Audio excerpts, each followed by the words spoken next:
values for these where it is two-handed, versatile. And we can do that manually. Like if we come in here and go here, we could say, oops, go here and say add a weapon. We could actually come in here, go Control C, go ahead and do Control V. This is equipped, although I don't know if it's going to try and add one in. So this will still use that. However, the damage, what did it say its damage was? Let's go add that real quick. So we come here and we can see it will be versatile. So maybe we should actually say versatile,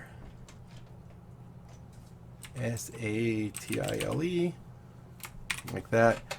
And then we can come here and say that it's using our base, which is strength, and it says it uses 1d10, so we can just drag the 1d10 right into here and it'll automatically add 1d10 plus the 4.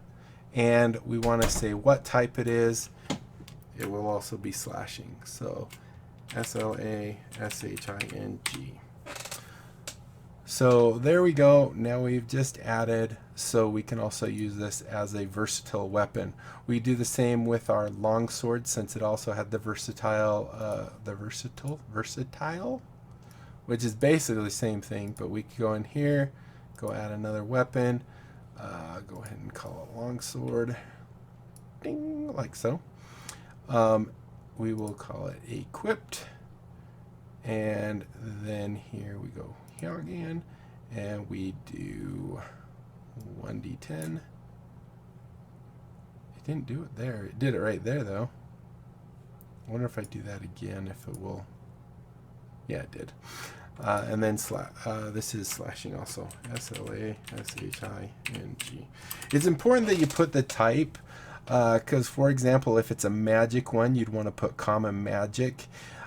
Because then if a monster has resistance to regular weapons, but this is magic, it will actually take that into consideration. And we'll type VERSIT, wait, is that right? VRSATILE. So we'll also say that's when it's being versatile. Or we could say two-handed, I don't know. So there we go. That actually fixes that. So now we have those correct. You'll notice that it doesn't have the little link. That's because we didn't add one. We could actually go, I believe we can actually go and add that information. But I can't remember how. But that's not important because it's the same thing as the one up there.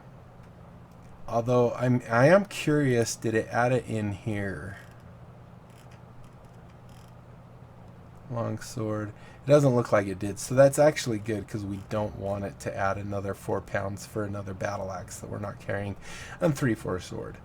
All right, so the final thing we're going to do now that we're an hour in is we're going to use these Rob Tui things. So we can close all this other stuff out.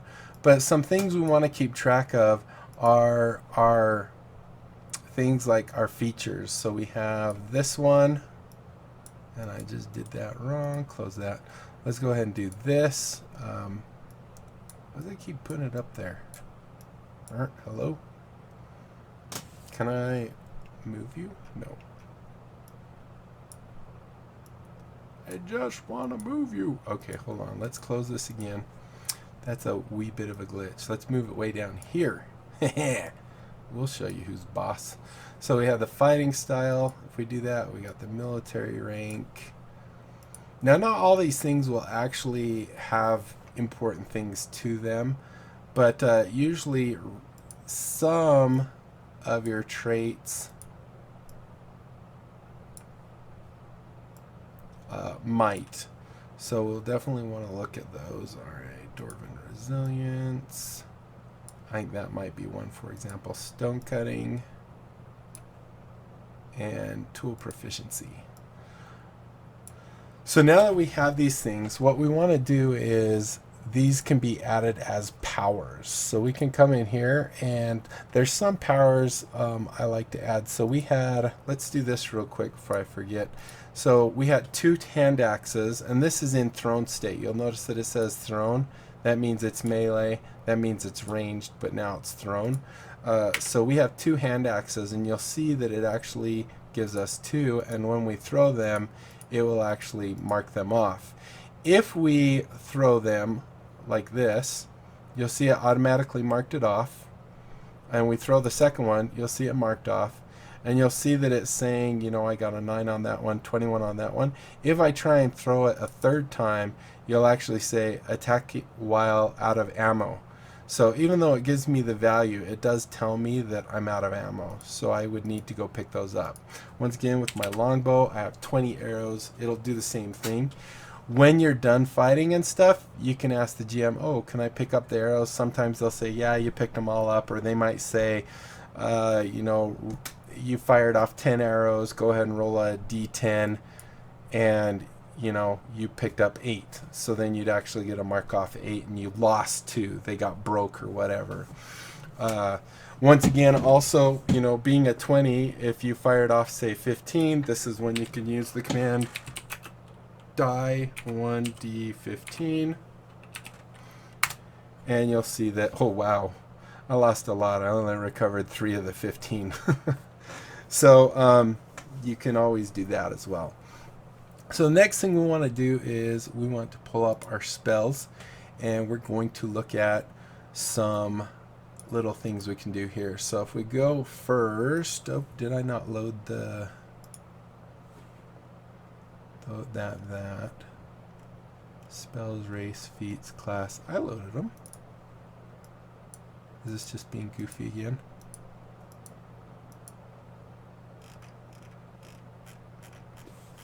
It might be being goofy. Uncategorized. No. Well, that's not so cool,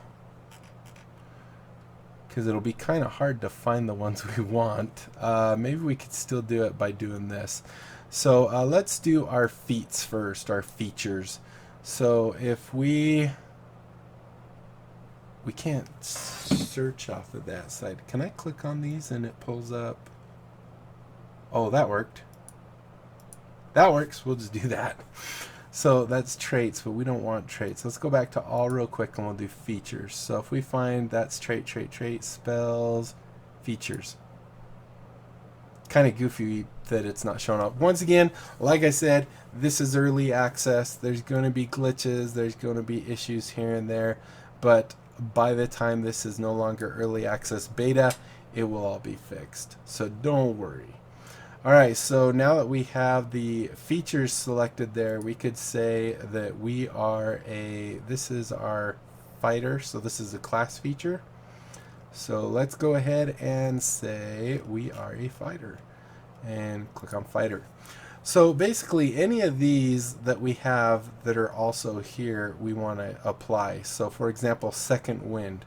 And generally, without the Rob 2E stuff, you'd have to code this all yourself, but second wind is a way of giving yourself a quick heal. You have a limited well of stamina that you can draw on to protect yourself from harm. On your turn, you can use a bonus action, so it's not even your real action, to regain hit points equal to 1d10 plus your fighter level.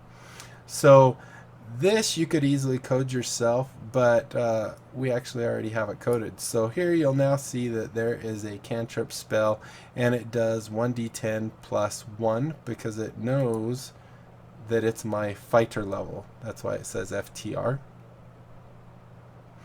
And it will heal me, and this will work once, and then I need to take a long rest. So I'm going to rename this from spells. I'm going to call it class features, CLASSFEATURES. So we'll go ahead and say class features. If we click off that, now you'll see spells can go away. So now we have this. You'll actually see that it has a 1 right here, a 1 dot, because we can use it once and then we have to take a long rest. That is all coded in here as well, where we can say is it not right there?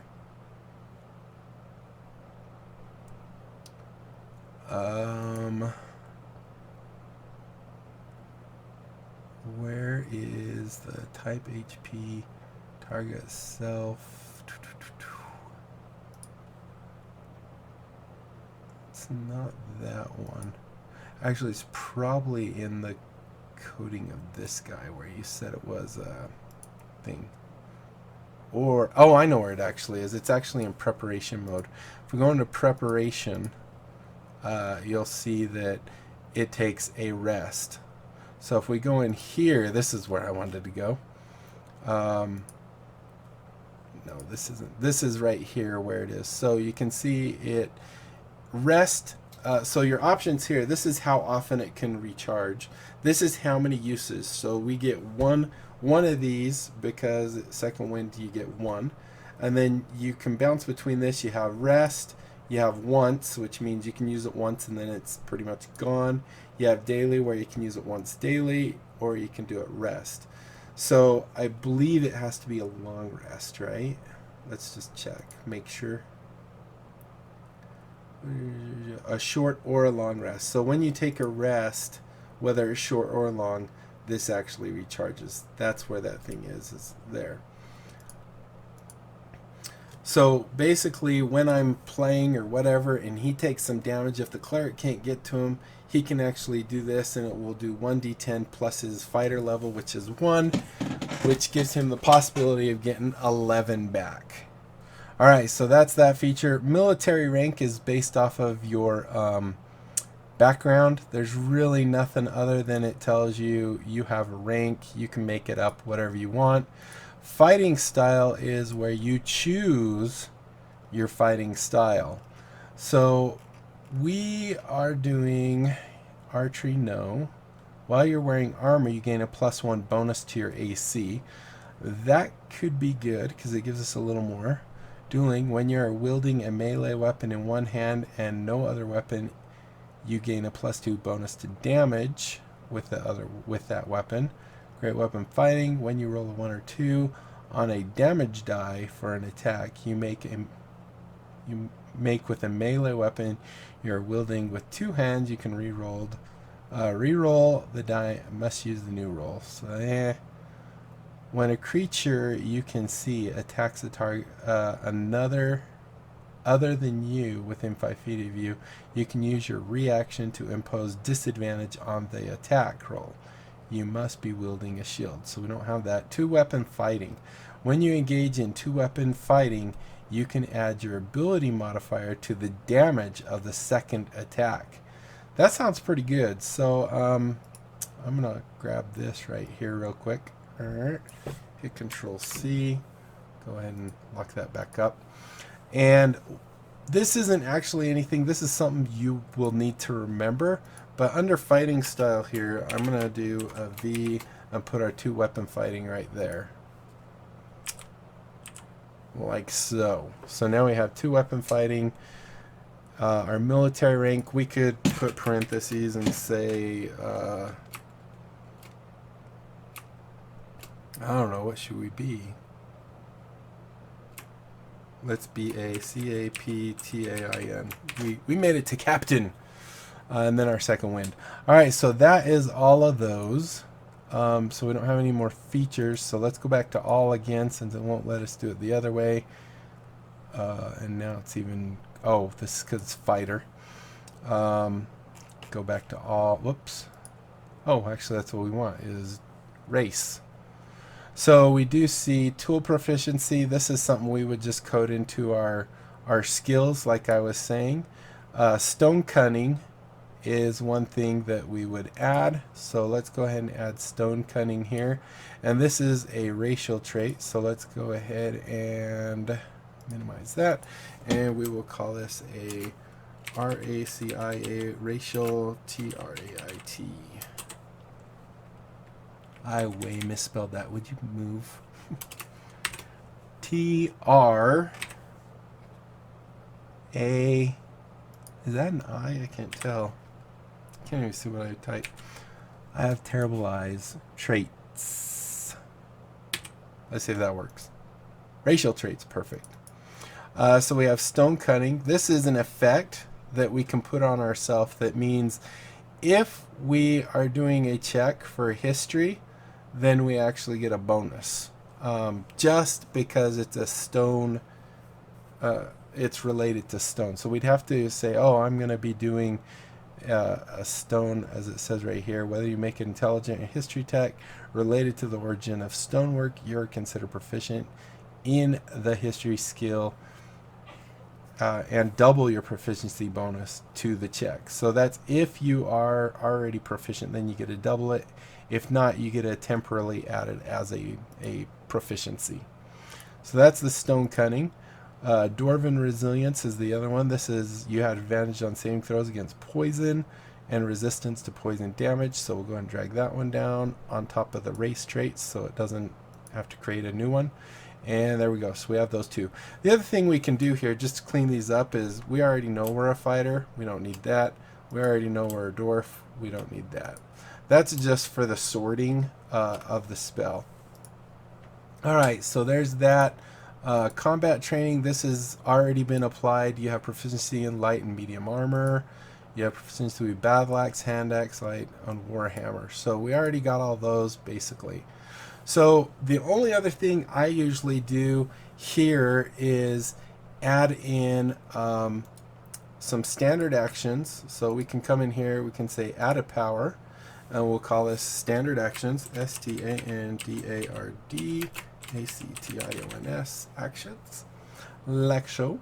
And then if we click off of it, now we see here's our standard actions. And I usually we have to go back to features, I think. So there we go. Race traits, features. Do that. So there are these action ones. So there's action dodge. Did it do it? Hello? Action dodge. Oh, it did do it. Dang it. Alright, let's get rid of one of them. So there's our, oh, let's get rid of this one that is blank. There we go. Alright, so we have our action dodge, we have action help, we have action hide, and we have action ready. Most of these are just simple,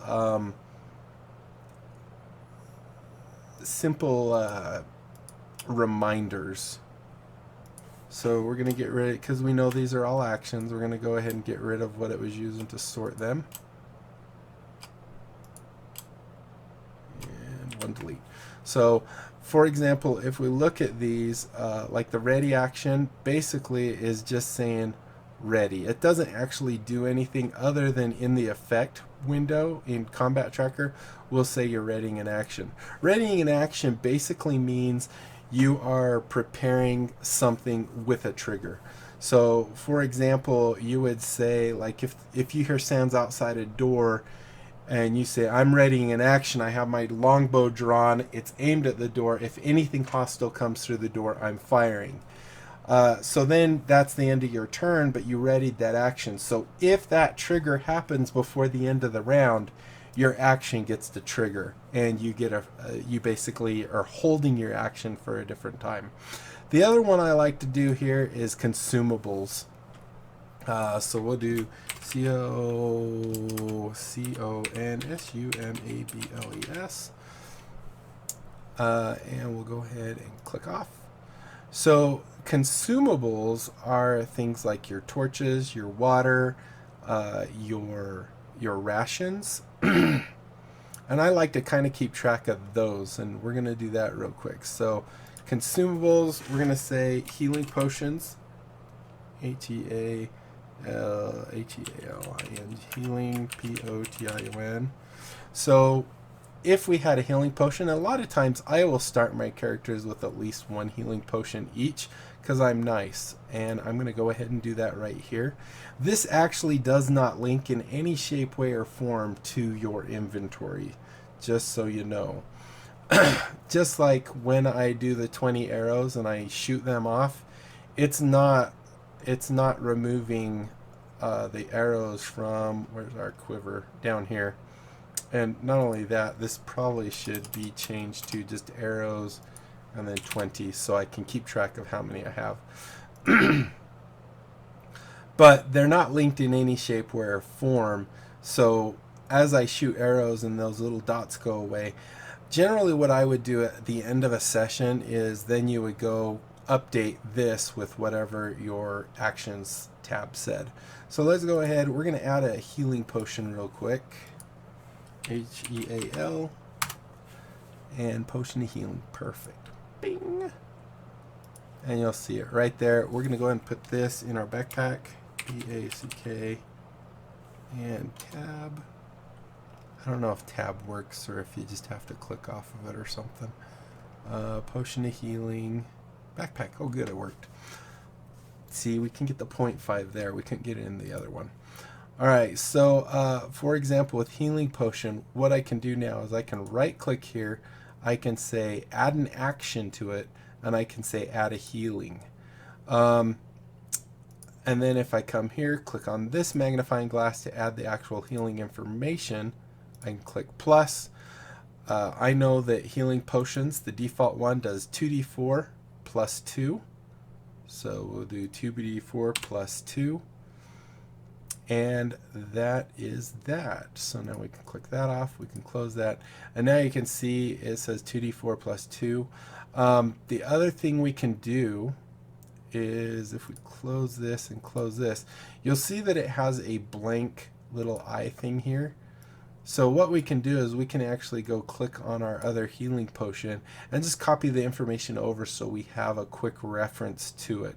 So if we go to inventory, go here to potion of healing, click on the eye, you'll see we can say adventure. Oh, is this not going to let me do it? It's not going to let me do it. Then I'm not going to do it. But what you can generally do, at least in the previous version, you could actually unlock this, and then you could highlight this and drag it under the, where is it? Summary level, school ritual. You can choose one of these areas. I think I usually put it in this field right here. This is the duration. And then like you could put the other information in there. It doesn't have to be a spell though. So yeah, anyway, it won't let us do that, but you could always do that with the previous version. Maybe it'll be fixed in the later on in this version. But now you'll see that we actually have a healing potion. If we go back into preparation mode, you can see that our healing potion is a daily use, and we want to keep that, but we only have one of them. And now if we go back into regular mode, you'll see that it shows one healing potion. And if we're in action mode, you'll see that we can just click on this and it will heal us for 2d4. So if we took some damage, let's go in here and we'll just take some damage real quick. Let's give ourselves like 5 damage again. If we click on this, you'll see it rolled it, and it says we healed for 4, which means we should now have 1. And then you check that off saying that I've used them all. It doesn't automatically do that part for you. But if we come over here, we should, actually in the combat tracker probably.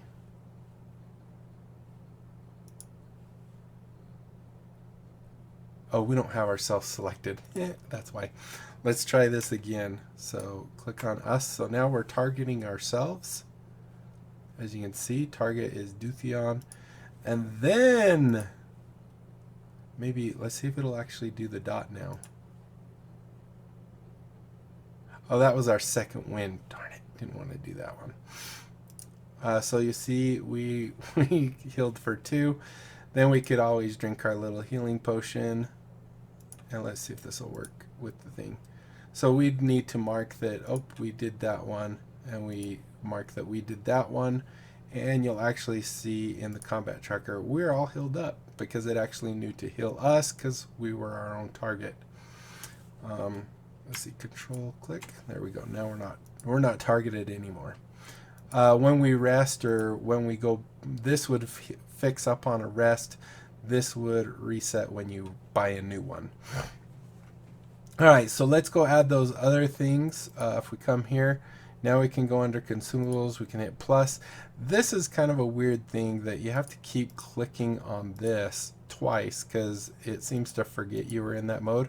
That is also in the previous version, so that is ongoing.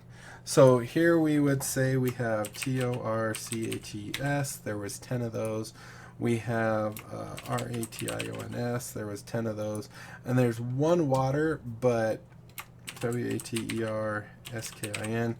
So there's the water skin. Now, even though there's one of those, I kind of just say there's around 20 to 30 uses because, you know, like grabbing just a drink, a sip, or, you know, 10 uses or whatever. Just to kind of keep track of it. So if we come in here, we can say rations, there were 10. Torches, 10. And we're going to say water skin was 10 as well.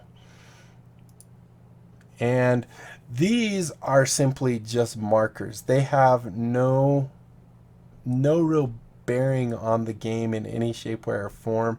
Just if I use a torch and I place it somewhere and I don't pick it up or put it out or whatever, it's just gone. So if we go back into combat mode and then change this over here to actions mode, you'll see it doesn't have a special button. It's just if I use a ration, I mark it off, and it will say here that I used a ration. And I think that is about it. We've gone an hour and almost a half, but we do have our fighter here, and I think, like I said, because we don't have to explain every little thing, although I guess we could go do one last thing to get us right up to the 30-minute mark. Right here it said we had a tool proficiency. You gain proficiency with arson's tool of your choice, of smithing tools, brewer supply, or mason tools. I think we'll take smith tools, and I want to be able to copy that. So let's do this real quick.